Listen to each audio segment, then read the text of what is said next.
When Pete Hegseth entered his Pentagon office at 6:30 a.m. that morning, there was something unexpected on his desk, his own death warrant. The document bore the signature of one of the Pentagon's highest-ranking commanders. However, as Hegseth read the document, he could never have guessed who had betrayed him, because that person was the one he trusted most. The Defense Secretary's office on the third floor of the Pentagon was quiet as always in the early hours of Friday morning, November 15, 2024. In the outer corridors, only the measured footsteps of security personnel and the distant monotonous hum of the ventilation system could be heard. The fluorescent lights cast long shadows across the polished marble floors, creating an almost ethereal atmosphere in the pre-dawn hours. The atmosphere of the building at these hours was part of the peaceful routine that Pete Hegseth had come to cherish during his tenure as Defense Secretary. The 44-year-old former soldier and Fox News host had made it a sacred habit to arrive at work every morning at precisely 6:30 a.m., since taking up his position as Defense Secretary 18 months ago. This ritual wasn't born from obligation, but from a deep-seated belief that leadership required preparation, contemplation, and the mental clarity that only solitude could provide. Having graduated summa cum laude from Princeton University with a degree in politics, followed by a master's in public policy from Harvard Kennedy School, Pete had always been methodical in his approach to challenges. His military service had been distinguished: 2 tours in Iraq with the 101st Airborne Division, and 1 tour in Afghanistan with Special Operations Command. He had earned the Bronze Star, Purple Heart, and Combat Infantry Badge during his service. These experiences had shaped his understanding of warfare, strategy, and most importantly, the human cost of conflict. After leaving active duty, his transition to media had been natural. His articulate communication style and first-hand military experience made him a sought-after commentator on national security issues. His 8 years at Fox News had been transformative, not just for his career, but for his worldview. As host of Weekend at War and frequent contributor to primetime shows, he had interviewed generals, policymakers, and wounded veterans. These conversations had gradually shifted his perspective from tactical military thinking to strategic policy analysis. He had witnessed how media could shape public opinion, how narratives could be constructed and deconstructed, and how the truth could be both revealed and obscured depending on who controlled the message. Being in the office at these early hours provided him with the mental clarity needed to prepare for the intensity of each day.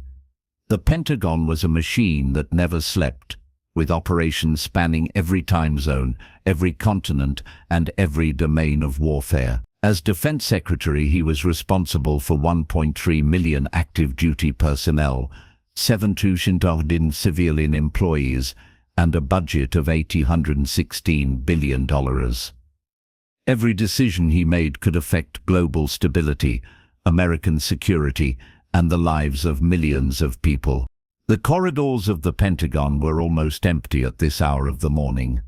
The building, which would soon buzz with the activity of 26,000 employees, was currently inhabited only by essential personnel, security guards making their rounds, night shift analysts monitoring global threats, and a few senior officials who, like Hegseth, preferred the quietude of early morning for strategic thinking. The path to Hegseth's office passed through Corridor 2B3, one of the most secure sections of the Pentagon. This area housed the offices of the Secretary of Defense, Deputy Secretary, and other senior civilian leadership. The security here was layered and sophisticated: biometric scanners, facial recognition systems, motion detectors, and pressure-sensitive floors. Every 50 meters, cameras capable of detecting micro-expressions and stress indicators monitored the hallways. The walls themselves were constructed with materials designed to prevent electronic surveillance, creating what security experts called a digital dead zone.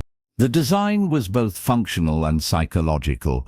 The long corridors, High ceilings and stark lighting were intended to convey the weight and seriousness of the decisions made within these walls. The Pentagon wasn't just a building, it was a symbol of American military might, a fortress of democracy and the nerve center of the world's most powerful military organization.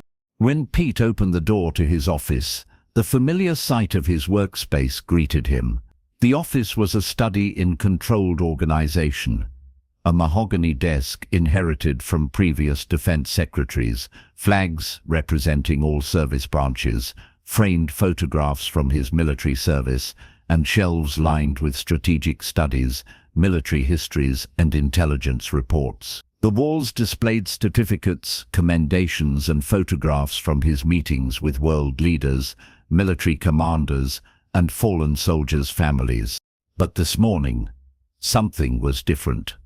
In the center of his normally pristine desk sat a red folder that shouldn't have been there. This type of folder was used in the Pentagon only for the most critical and classified documents, materials so sensitive that they required special handling protocols. The folder bore multiple security stamps: Cosmic Secret Eyes Only, Spiel Access Required, and compartmented information. Such documents were never left unattended.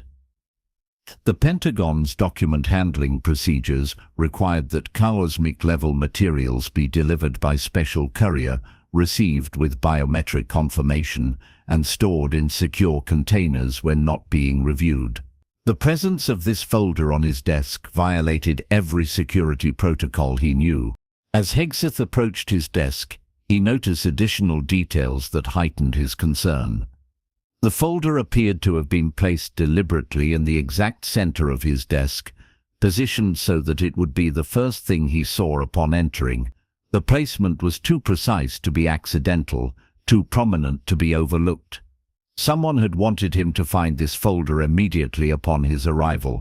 Walking toward his coffee station, a small area in the corner of his office equipped with a high-end espresso machine, a gift from the Italian defense minister, Pete's mind began processing possible explanations. The Pentagon's security protocols were legendary for their thoroughness. The night shift security team, led by Colonel David Brown, conducted hourly sweeps of all executive offices. Each sweep was logged, recorded, and cross-referenced with access control systems.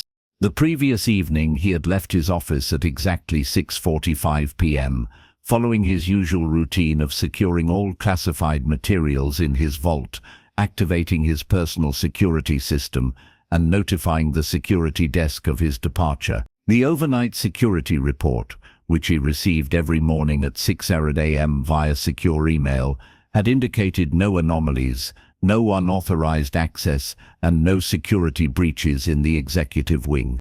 As he prepared his morning coffee, a ritual that helped him transition from the civilian world to the weight of his responsibilities, questions multiplied in his mind. Who had access to his office? The list was extremely limited. Himself, his chief of staff Sarah Martinez, his military aide Colonel James Patterson, the cleaning crew who worked under armed escort, and emergency personnel in case of crisis. Each person on this list required special clearance, background investigations updated annually, and polygraph examinations every 2 years. The timeline was equally puzzling. Security logs showed the last person to enter his office was the cleaning crew at 11:30 p.m., and they had been escorted by security personnel throughout their work. The next logged entry was his own arrival this morning at 6. Unless someone had found a way to defeat the Pentagon's most sophisticated security systems, the folder had appeared as if by magic. But Pete Hegseth didn't believe in magic. 25 years of military and government service had taught him that every mystery had an explanation, every anomaly had a source, and every security breach had a perpetrator. Someone with extraordinary access and sophisticated knowledge of Pentagon security had placed this folder on his desk. The question was, who? When it was exactly 6:40 a.m. according to the atomic clock on his desk, synchronized with the National Institute of Standards and Technology to ensure precision in all Pentagon operations. He took his coffee and approached the mysterious folder. The weight of the folder when he lifted it confirmed his suspicion that it contained multiple documents. Standard Pentagon folders weighed approximately 20 grams empty. This folder felt closer to 200 grams, suggesting 15-20 pages of documentation. The classification markings on the folder were more extensive than he had initially noticed. In addition to the cosmic secret designation, there were code words he recognized: Umbra signals intelligence, Talent keyhole satellite reconnaissance, and Royal Flush human intelligence operations. These compartmentalized programs were so highly classified that knowledge of their existence was limited to fewer than 50 people in the entire U.S. government. The label on the folder read, Operation Blackout, Classification Level Cosmic Special Access Program Required. Distribution Eyes Only. Originator Control. Below this, in smaller text, Warning, unauthorized disclosure subject to criminal penalties under U.S.C. Title 18. With growing apprehension, Pete opened the folder. The first document he encountered made his blood run cold. The header, printed in bold red letters across the top of the page, read, Elimination Order, Priority, Immediate, Target, Defense, Secretary, Pete Hegseth, Authorization Code, Delta 77 Alpha, Classification, Cosmic Secret Spatial Access Required. Below the header, in equally stark red text, Subject has been classified as a Level 5 national security threat under the National Defense Preservation Act. Immediate termination has been authorized by the National Defense Council under Emergency Protocol. Execution timeline 72 hours from date of issue. Pete's hands began to tremble as he read these words. A Level 5 national security threat was the highest classification possible, reserved for individuals who posed an immediate and catastrophic danger to the United States. Such classifications had been used fewer than a dozen times in American history, typically for foreign agents, terrorist leaders, or traitors with access to the most sensitive national secrets. Emergency Protocol 47B was even more extraordinary. Established during the Cold War, this protocol granted authority to eliminate threats without judicial review, congressional oversight, or even presidential approval. It was designed for scenarios where normal legal processes were deemed too slow to prevent imminent national catastrophe. The fact that this protocol was being invoked against him suggested either a massive misunderstanding or a conspiracy of unprecedented scope. The document continued with a detailed threat assessment. Subject to Pete Hegseth has been under comprehensive surveillance for the past 180 days under authorization of the Foreign Intelligence Surveillance Court. Intelligence gathering operations have revealed evidence of the following treasonous activities. What followed was a numbered list that made Pete's blood turn to ice. 1.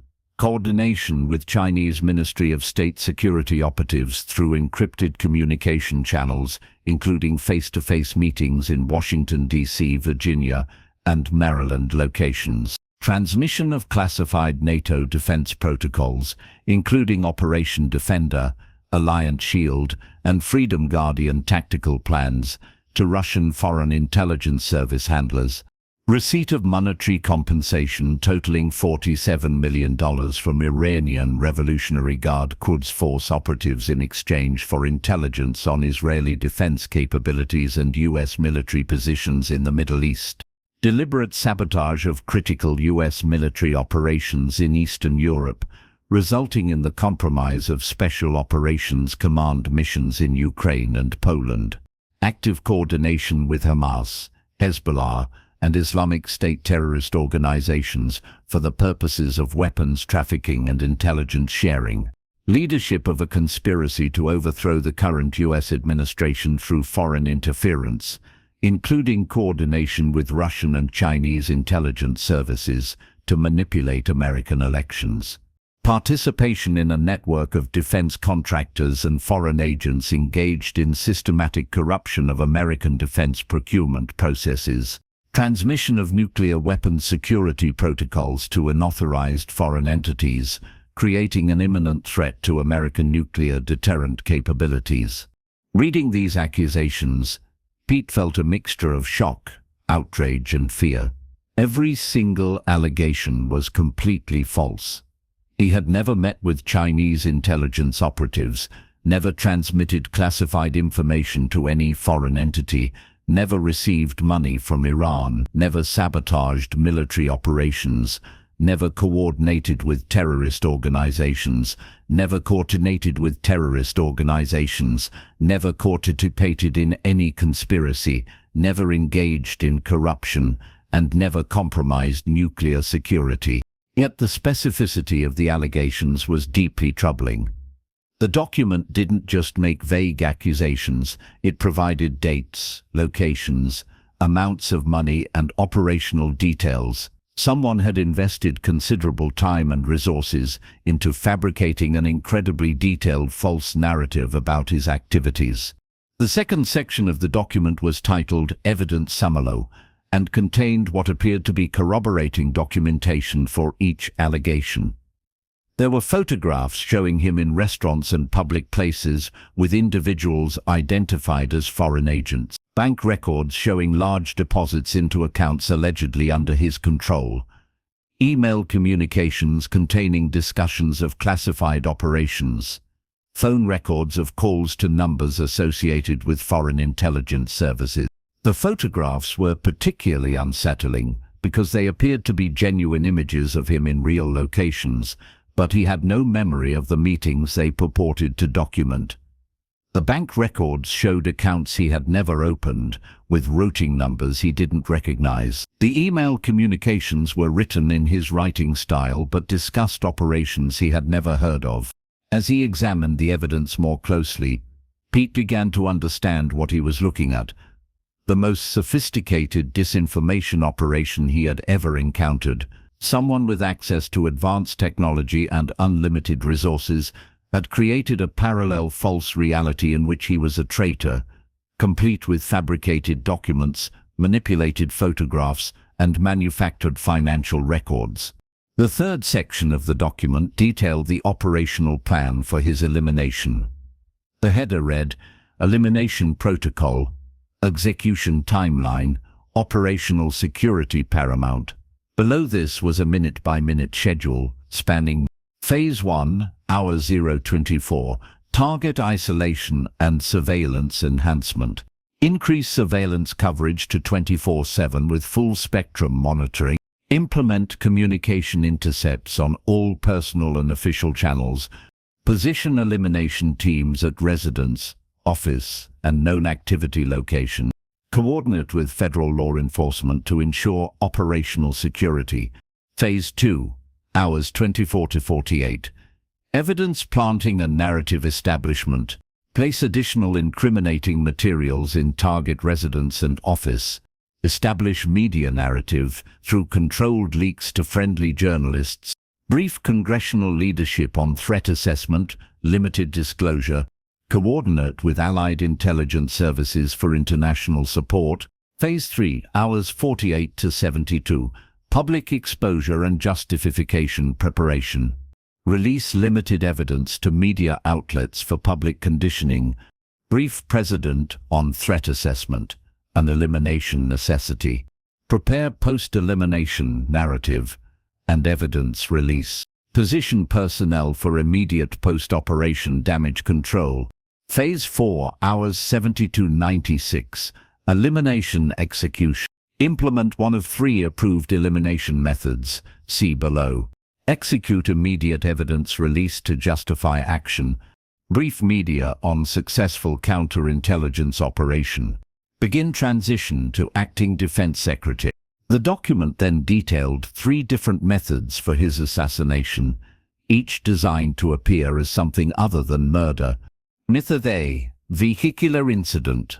Target vehicle will be disabled through remote manipulation of electronic systems during routine morning commute on I-395.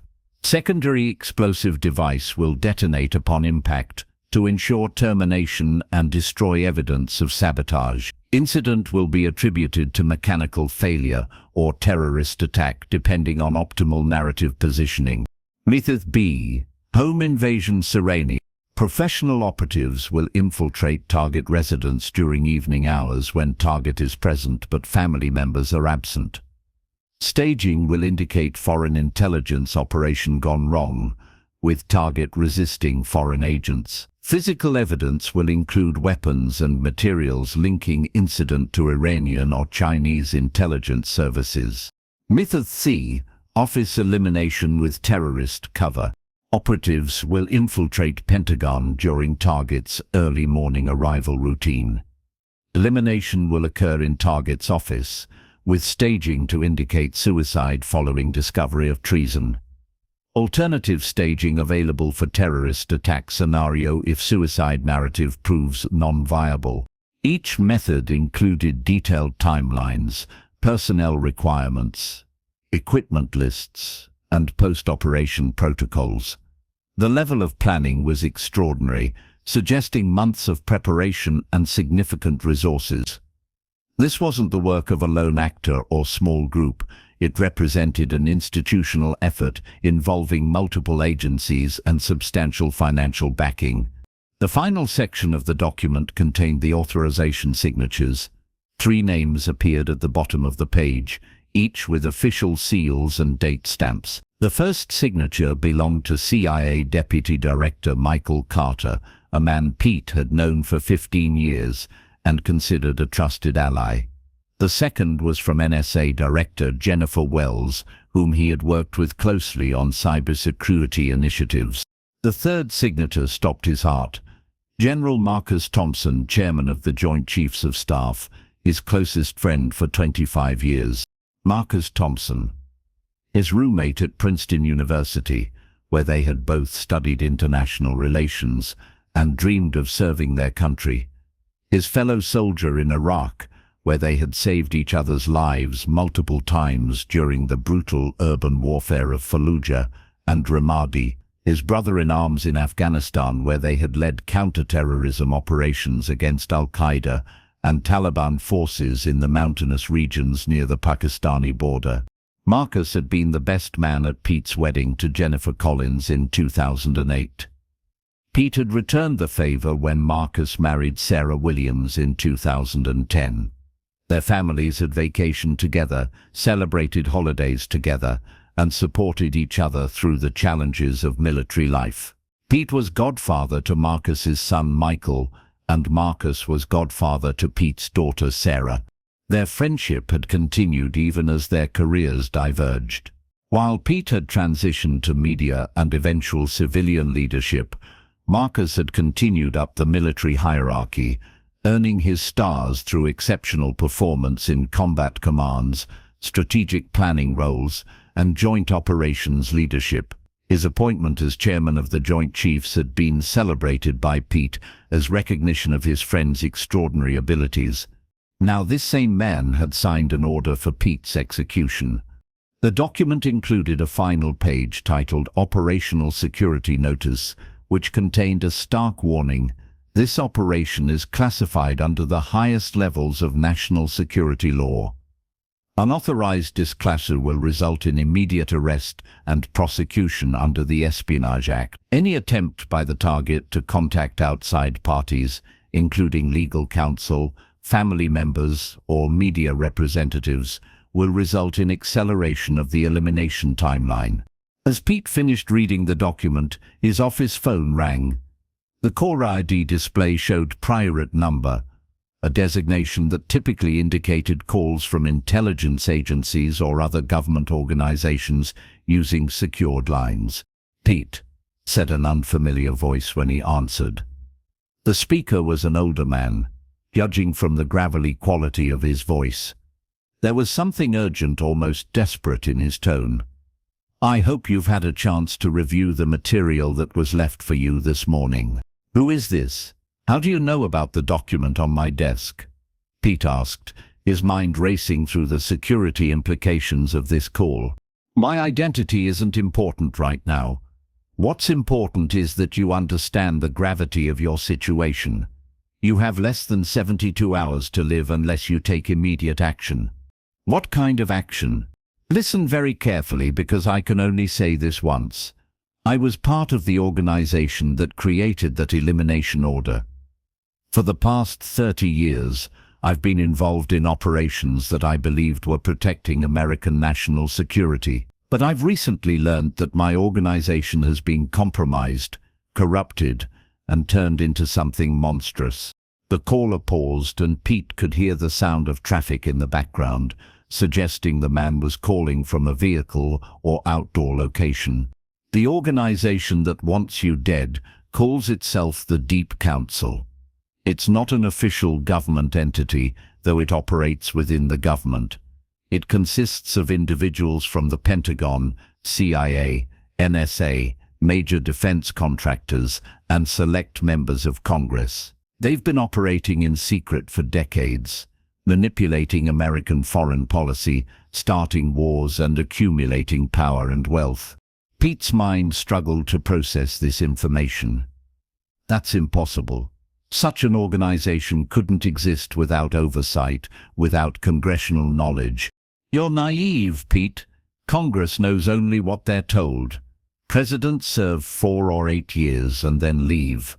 But the Deep Council's members serve for decades. They outlast administrations, they outlast congressional sessions, and they've learned how to manipulate the system from within. Why are they targeting me? Because you're disrupting their business model. Since becoming Defense Secretary, you've advocated for diplomatic solutions over military action. You've questioned defense spending increases. You've pushed for transparency in contractor relationships.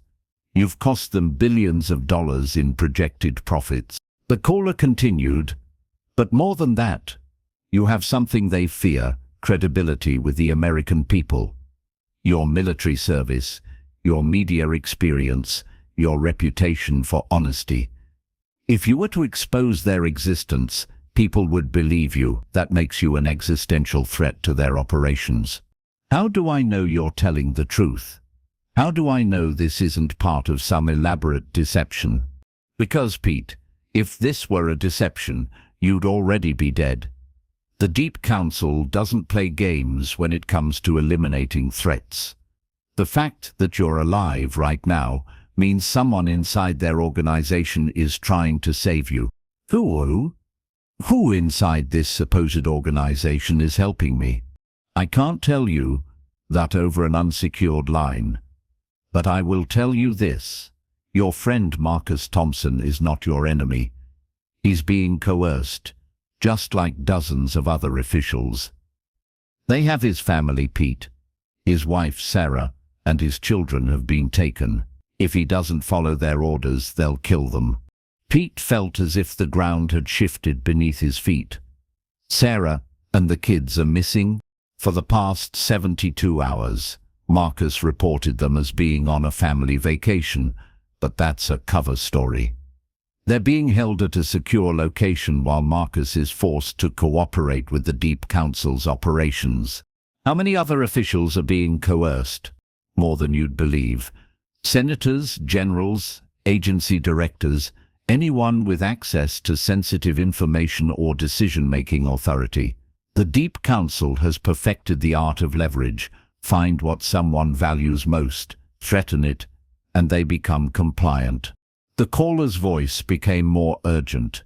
Pete, you need to understand that the elimination order on your desk is just the beginning. Tonight, the Deep Council plans to implement what they call Operation Clean Sweep. They're going to eliminate not just you, but anyone in government who poses a threat to their operations. How many people?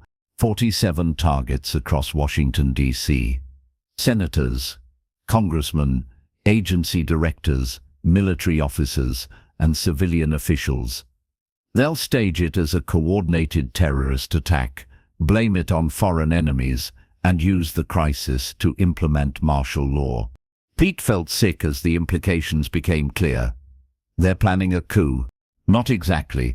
They're planning to eliminate the existing government and replace it with something they can fully control. American democracy as we know it will cease to exist. When is this supposed to happen? Tonight at 8:30 p.m. Simultaneous attacks on the Capitol building, Pentagon, CIA headquarters, and 12 other government facilities. They estimate 3,000 casualties, including most of Congress and senior military leadership. The phone line crackled with static before the caller continued, but there's a way to stop them. Meet me tonight at Arlington Cemetery, near the tomb of the unknown soldier, at 7:00 p.m. Come alone, and tell no one about this conversation. I'll provide you with evidence that can expose the entire Deep Council network. How do I know this isn't a trap? Because, Pete, if the Deep Council wanted you dead right now, this conversation would never have happened. I'm risking my life by contacting you. Don't waste that sacrifice. The line went dead, leaving Pete staring at his phone in the silence of his office. Everything he thought he knew about his position, his government and his country had been shattered in the space of 20 minutes. He was apparently marked for death by a secret organization operating within his own government. His closest friend was being coerced through threats to his family, and American democracy itself was under attack. But Pete Hegseth had not survived 2 combat tours and risen to the position of Defense Secretary by being paralyzed by overwhelming challenges. He had been trained to analyze threats, develop strategies, and take decisive action even in the face of incomplete information. The situation was unprecedented, but his response would draw on decades of military and leadership experience. His first priority was to verify the information he had received. The elimination order, while sophisticated, could potentially be an elaborate hoax designed to manipulate him into some kind of rash action. The phone call, while compelling, could be part of a psychological operation intended to undermine his trust in his colleagues and the institutions he served. But the specificity of the allegations, the sophistication of the fabricated evidence, and the precise knowledge of Pentagon security procedures suggested something far more serious than a simple deception. Someone with extraordinary resources and access had invested significant time and effort into either framing him for treason or warning him of a genuine conspiracy. Pete decided his next step would be to confront Marcus Thompson directly. 25 years of friendship had taught him to read Marcus's expressions, voice patterns and body language. If Marcus was being coerced, Pete would be able to detect it. If Marcus had genuinely betrayed him, that would be evident as well. But he would need to be extremely careful. If the Deep Council was real and monitoring his communications, any unusual behavior could trigger an acceleration of their timeline. He would need to maintain his normal routine while secretly investigating the allegations against him. Looking at his schedule for the day, Pete saw that he had a 9-hour 9 a.m. briefing with the Joint Chiefs, including Marcus. This would provide an opportunity to observe Marcus's behavior and potentially gauge his state of mind. He also had a 10:30 a.m. meeting with CIA Director Patricia Hawkins and NSA Director Jennifer Wells, 2 of the people alleged to be part of the Deep Council conspiracy. The irony was not lost on him. If the conspiracy was real, he would be spending his morning in meetings with the very people who wanted him dead, all while pretending that nothing had changed. It would be the ultimate test of his ability to maintain operational security under pressure. As he prepared for the day ahead, Pete reflected on the path that had brought him to this moment. His military service had been motivated by a desire to protect American democracy and values. His media career had been driven by a commitment to truth and transparency. His acceptance of the Defense Secretary position had been based on a belief that he could help America navigate complex global challenges while avoiding unnecessary conflicts. Now he faced the possibility that the very institutions he had served and trusted were compromised by forces that viewed him as an enemy. The country he had sworn to defend might need to be defended from enemies within its own government. But Pete Hegseth had not spent his life preparing for easy challenges. The skills that had made him an effective soldier, journalist, and leader would now be tested in ways he had never imagined. The next 24 hours would determine not just his fate, but potentially the fate of American democracy itself. As he secured the elimination order in his personal safe and prepared to begin what might be the most important day of his life, Pete made a silent promise. Whether the deep council was real or imagined, whether he lived or died, the truth would be revealed. The American people deserved nothing less than the full truth about who was really governing their country.